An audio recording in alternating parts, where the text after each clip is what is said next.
По залу разобрались на разминочку? Вот сюда вот. Не надо говорить, просто показывай.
По прошествии 4 месяцев, которые работает наш клуб, мы решили провести детский турнир по дзюдо среди новичков первого года обучения.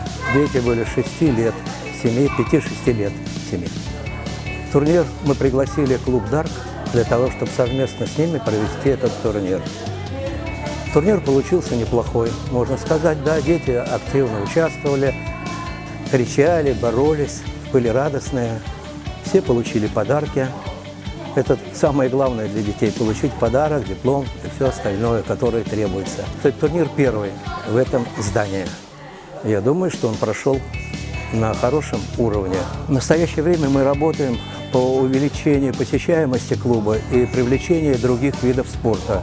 У нас уже начинает заниматься группа взрослых ММА. Пока сейчас участников на тренировочном процессе где-то 9-10 человек. Есть хороший тренер, который ведет эти занятия. Всем нравится, зал прекрасный. В конце месяца мы будем разговаривать с мастером спорта по боксу.